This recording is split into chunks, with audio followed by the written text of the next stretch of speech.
And he says, hey, the Padres spent too much time trying to be the Dodgers. Well, they tried real hard in terms of player acquisitions. The difference is the chemistry in the Dodger clubhouse, as witnessed by the statements Clayton Kershaw made last week, is really different than the chemistry that did not exist nor the culture in Petco Park.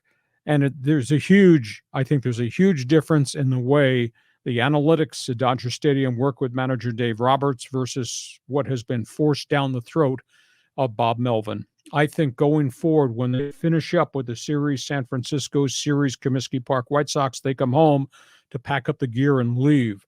The big question is, Bob Melvin stay despite this lousy experience, or does he exit and walk out on his own saying, I'm not managing this because they won't let me manage this? Yeah, that's a possibility. You can see Melvin standing up for that because he's in a tough spot. He's getting squeezed. But in my opinion, the Padres, here Brett says they spend too much time trying to be the Dodgers. Well, they should spend a lot of time trying to be the Dodgers because they have a proven success formula. And, granted, you just can't just pay big money and get athletes. You've got to have the right culture, right system. The whole organization head to toe has got to be aligned. Clearly the Padres are not. The Dodgers know how to do it. Yeah, Dodgers have won the division 10 times in the last 11 years with a manager that AJ Preller did not want to interview. Yeah. Go figure that one out. And again, as we said at the onset of our Monday Bonus podcast, this circle the wagon stuff now. We had meetings. We had meetings all year and nothing changed. We had meetings. Well, too bad. Last week of the season's kind of late to have a meeting about what was wrong and you never fixed it or recognized it, etc. I just don't buy the empty rhetoric. Next question, John. Well, first of all, when Musgrove said that Manny addressed the players and Manny, came clean on all the accusations, and even Musgrove said that the report was BS in AC's article. So I don't know. I think you're right. To a degree, they're covering up. They're trying to make it all look pretty. But let's move on. We've got some San Francisco Giants comments here from the SG Sports Talk channel. The San Francisco Giants are an absolute disappointment with so many injuries, and they have to get rid of Kapler and Zaidi, and they have basically thrown this whole season away. Well, I'll tell you what the San Francisco people that I network with have told me.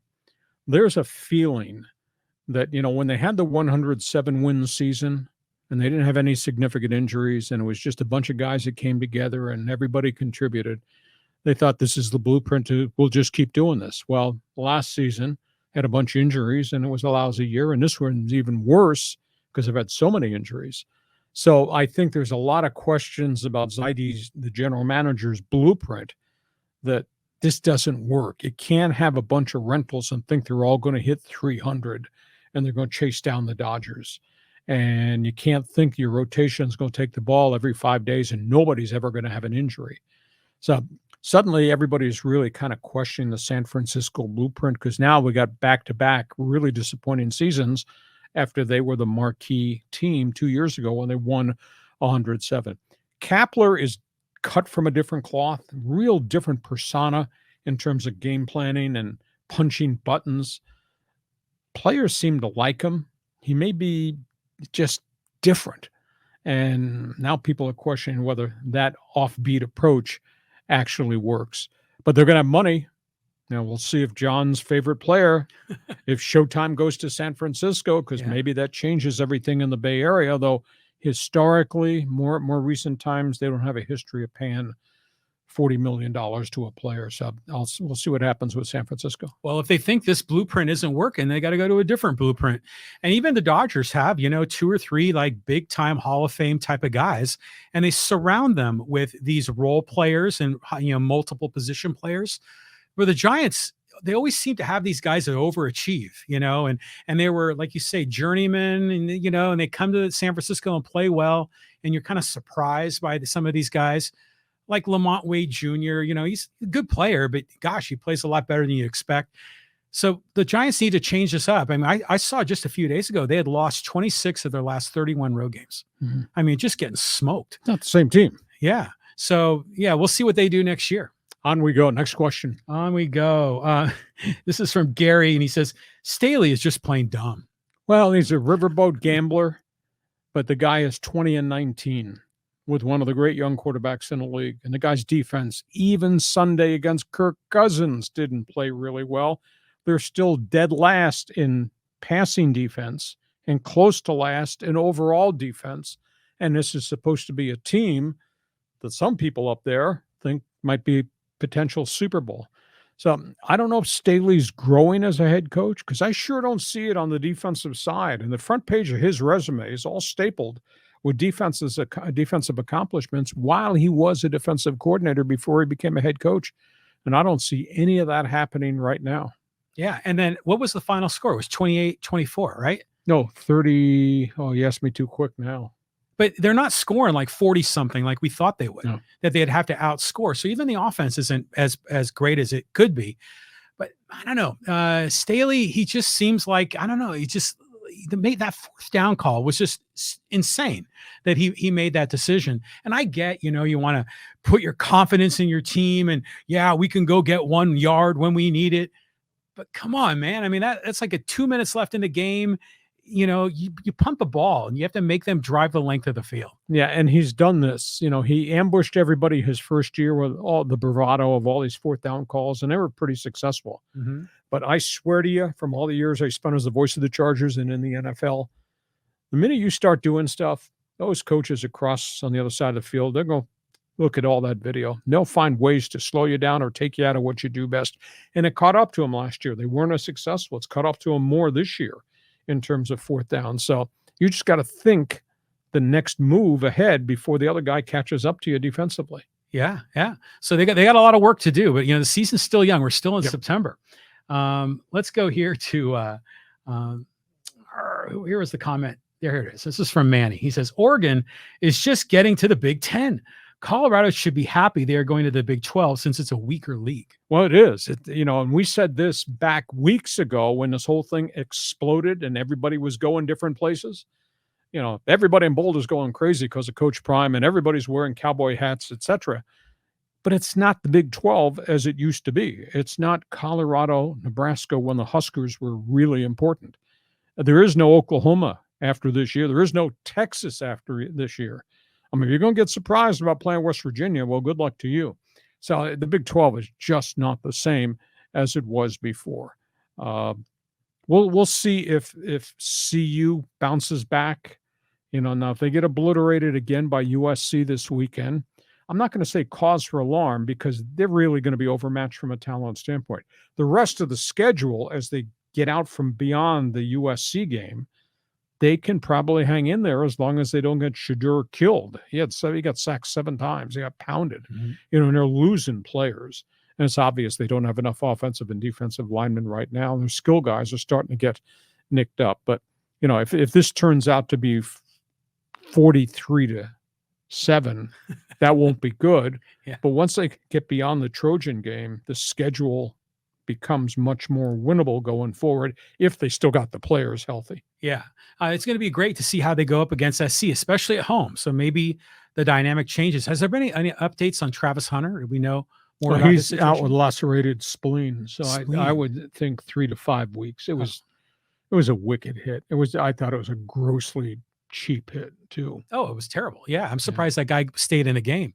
But here to Manny's point about the different conferences, I mean, clearly the Big Ten and the SEC are at the top, but you could make an argument that this year the Pac-12 has got to be the third best conference. Right? We did the college preview 2 weeks ago, and what was the junk that came out of my mouth? The year of the quarterback in the Pac-12. For sure. Everybody, with maybe the exception of Arizona State, maybe Stanford, maybe Cal, everybody else has got throwers, big-time throwers. So that's going to be a good year, a farewell year in the Pac-12 conference. You got some more friends here with questions? We do. Let's go here to Justin. He says, Hacksaw, can we get your thoughts on the new expansion MLS team in San Diego? And also the team announcing their name will be San Diego FC. That'd be fine with me. Doesn't matter what the nickname is, what the colors are.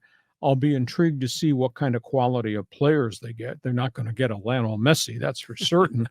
But it should do okay. If they don't price the fans out of Snapdragon Stadium, that becomes a big issue going forward because it's like everybody's raising their prices, every sport in town. So I'll be fascinated to see, but it is a little bit further down road. They are hiring people from the San Diego Loyal organization who've already got contacts in the community, which is good. and it'll be fascinating to see what they do in terms of a manager, quote, coach, and then where they go to get players. Um, I don't know how to enunciate this to you.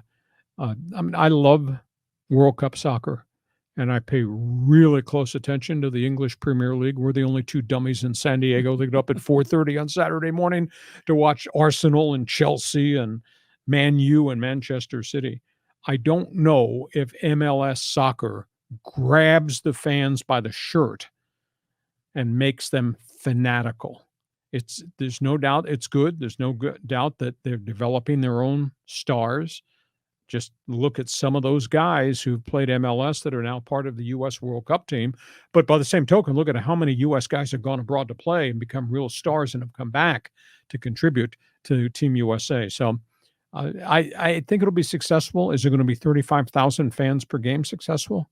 I don't just get that sense that it grabs the fans by the throat that we got to go see MLS in San Diego.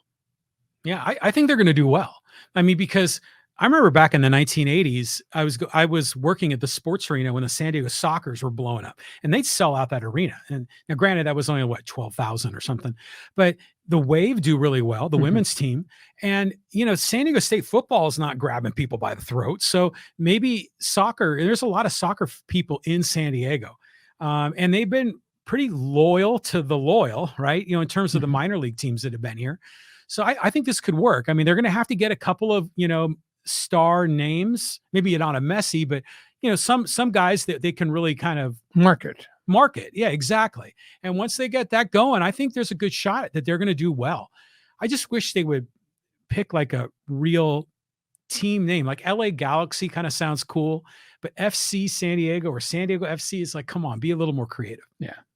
I wish we could use San Diego Conquistadors, but that's already been besmirched, so we can't use that. But there's got to be something creative that says San Diego, whether it's San Diego Missions, San Diego Friars. There's got to be something linking us to the great heritage of our community. Okay, let's move on. A couple more here. Okay, let's go here to Shardol. He says Sean Payton should be fired from the Broncos after they start the season 0-3, which is absolutely gut-wrenching for fans of this franchise. Well, boy, they're not taking it very well in Denver. Not the fans, surely not the media, and he's not taking the critique. But they've been decimated by injuries. He's got half a roster right now, and that's a big issue. At the end of the day, you just got to give him time to get his system, get his players healthy, and hope they can keep Russell Wilson standing. Russell Wilson threw, I think it was for 326 against Miami, and he was having to throw on every down because there was such a big hole. But boy, that's a beatdown that we have not seen. That's the most points given up in an NFL game since 1966. The old Washington Redskins destroyed the New York Football Giants. They scored 76 on them, and this one they gave up 70 to Miami. So a lot of work to be done in Denver. And Sean Payton, you took the job, fix this franchise. Well, he's got a guaranteed deal, right? Yeah. So I mean, after 3 games firing him, I mean, he's not walking away. Yeah. So. Let's keep going here. And this is from Carlos. He says, is it time to move on from Brady Hoke? San Diego State football seems stuck in the mud. Well, they've got to grow this thing offensively. And Jalen Maiden has been a nice rental for a year and a half. I'll tell you, the kid's a warrior. I'm so impressed. He takes so many hits, and he runs the football. And I mean, he's I think a really good Mountain West Conference quarterback. Might be one of the better quarterbacks in this conference by the time we get to the finish line. But they've got 3 young quarterbacks that are stacked up on the depth chart behind him. I hope one of them's a thrower, because I do think San Diego State's got to move into the 21st century, and they got to throw the football. And Brady he grinds his teeth when he looks at me when I ask him questions about, Neanderthal football. Yeah, that's great. You had all these running backs and you set all these records, and they got their name mentioned as potential Heisman Trophy candidates. But at the end of the day, it's not sexy. And people want stuff in neon lights now, and they want to see offenses. And hell, we go to high school football games on Friday. Everybody's got throwers. Well, go find a thrower and give them the keys to the car and change your offense so you go down the field. And you can still recruit running backs and you can still play great defense. But I think the only thing that excite this community is, and there's no Pac-12 to go to anymore. We don't know what the outcome of the Pac-2 is going to be. The only thing that excites this town is if you go get legitimacy at quarterback, and probably you have to do it through the transfer portal, but you get a thrower in here that makes this thing electric. I mean, you look at what happened at Utah State with Jordan Love, what happened at Fresno State with Jake Haener. If those guys can flip programs, then it can be done here. But the coach has to philosophically want to be able to do it. And I would hope that Ryan Lindley, as he hits the recruiting trail, is going to open more doors to more legitimate high school throwers that could come here and play in the sunshine. Do you think Brady Hoke's one of those coaches that kind of has his system and then kind of recruits to his system? Oh, exactly. Or does he try to get the best athletes and will change his system to maximize the skill and the talent of each of his players? Well, he hasn't gotten the quarterbacks to match anything. Mm-hmm. And, maybe quarterbacks stay away from San Diego State because all they do is hand the ball off and run it. And granted, they've had tremendous running backs here over probably a good decade and a half. I mean, going back to the first modern day one was Falk, but after that came a guy who was a transfer, George Jones, had a couple of really good years.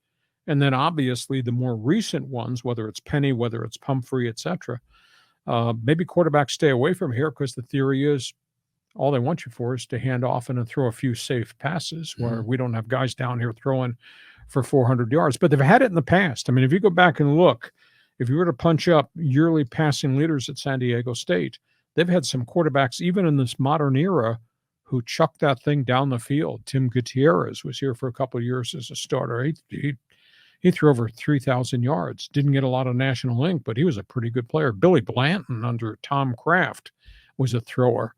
Obviously, Kevin O'Connell, Ryan Lindley accomplished so much, but since then, not very much whatsoever.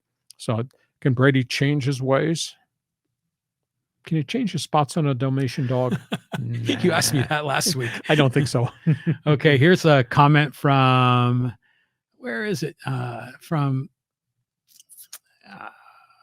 Why am I stumped here? Can't find it. They've got this huge list of people. Oh, here it is. And this is from Raul. He says, predictions for the Aztecs next week versus Air Force? Got to get out to a 14-0 lead. Got to change the whole chemistry of the game because if you let Air Force run the bleeping ball, the game will be over an hour and 45 minutes and you'll lose.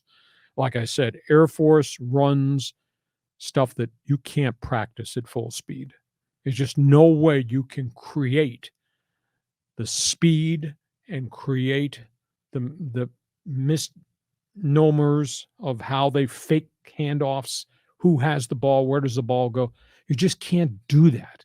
And granted, they're preparing for these past couple of games, and they spent all their time preparing for what was going to happen to them last week and before that in the UCLA game and the Oregon State game. And that's really, really hard because you don't have time to put in. You don't have enough hours to be able to run what Air Force runs and get your defense up to speed. If I were King, I would crash the line of scrimmage. I'd blitz every gap there was, and I'd make Air Force block a 7 or 8 man rush group.